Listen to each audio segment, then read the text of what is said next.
ने नई pension scheme के रिव्यू के लिए कमेटी गठन करने का किया ऐलान। क्या सरकारी खजाने पर बढ़ेगा बोझ? क्या है पुरानी और नई पेंशन स्कीम और क्या है दोनों में अंतर? पुरानी और नई स्कीम को लेकर केंद्र सरकार और विपक्ष के बीच क्यों चल रही है बहस? जी हाँ, इस वक्त आप देख रहे हैं इंडिया 24/7 लाइव टीवी। मैं हूं आपके साथ मधुमिता। केंद्र सरकार ने न्यू पेंशन स्कीम के रिव्यू के लिए कमेटी बनाने का ऐलान किया है। देश में लंबे समय से पुरानी पेंशन स्कीम और नई पेंशन स्कीम को लेकर केंद्र सरकार और विपक्ष के बीच खींचातानी चल रही है।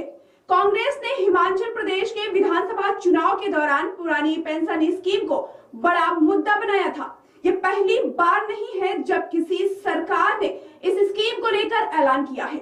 इससे पहले जब कांग्रेस जीतकर सत्ता में आई थी तो कांग्रेस ने ओल्ड पेंशन स्कीम को लागू करने का ऐलान किया था। देश में पुरानी पेंशन और नई पेंशन स्कीम को लेकर सरकार और विपक्षी दलों के बीच खींचातानी देखने को मिल रही है। हर गैर बीजेपी शासित राज्यों में विपक्ष ने मुद्दा उछाला है। हिमाचल प्रदेश के विधानसभा चुनाव में कांग्रेस ने पुरानी पेंशन को बड़ा मुद्दा बनाया था और सरकार बनने के बाद इसे लागू करने का ऐलान भी किया था। शुक्रवार को संसद में वित्त मंत्री निर्मला सीतारमण ने सरकारी कर्मचारियों के पेंशन से संबंधित मुद्दों पर गौर करने के लिए समिति गठित करने का प्रस्ताव रखा। वित्त मंत्री ने कहा कि वित्त सचिव के नेतृत्व में एक कमेटी बनाई जाएगी। ये कमेटी नई पेंशन स्कीम का रिव्यू करेगी। अप्रैल 2005 के बाद तत्कालीन प्रधानमंत्री अटल बिहारी वाजपेयी की केंद्र सरकार ने नियुक्तों के लिए पुरानी पेंशन को बंद कर दिया था। नई पेंशन योजना लागू की गई थी।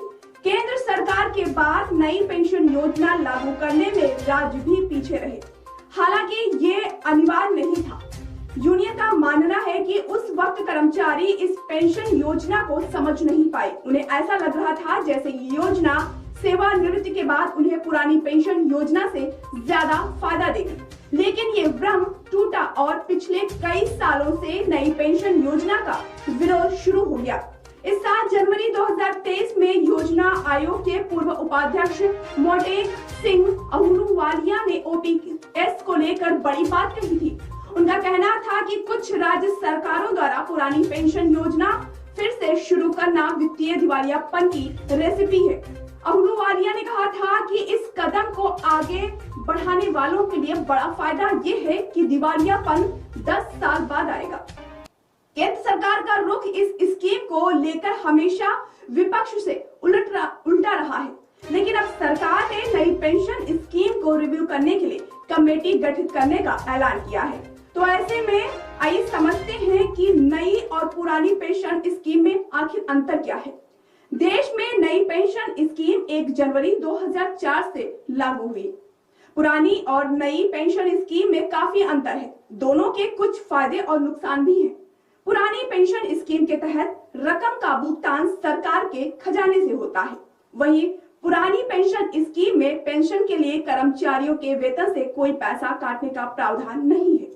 ओपीएस के तहत रिटायरमेंट के समय वेतन की आधी राशि कर्मचारियों को पेंशन के रूप में दी जाती है, क्योंकि पुरानी स्कीम में पेंशन का निर्धारण सरकारी कर्मचारी की आखिरी बेसिक सैलरी और महंगाई दर के आंकड़ों के मुताबिक होता है, जबकि नई पेंशन योजना में निश्चित पेंशन की कोई गारंटी नहीं है, क्योंकि ये शेयर बाजार पर आधारित है, जिसमें बाजार की चाल के अनुसार भुगतान किया जाता है।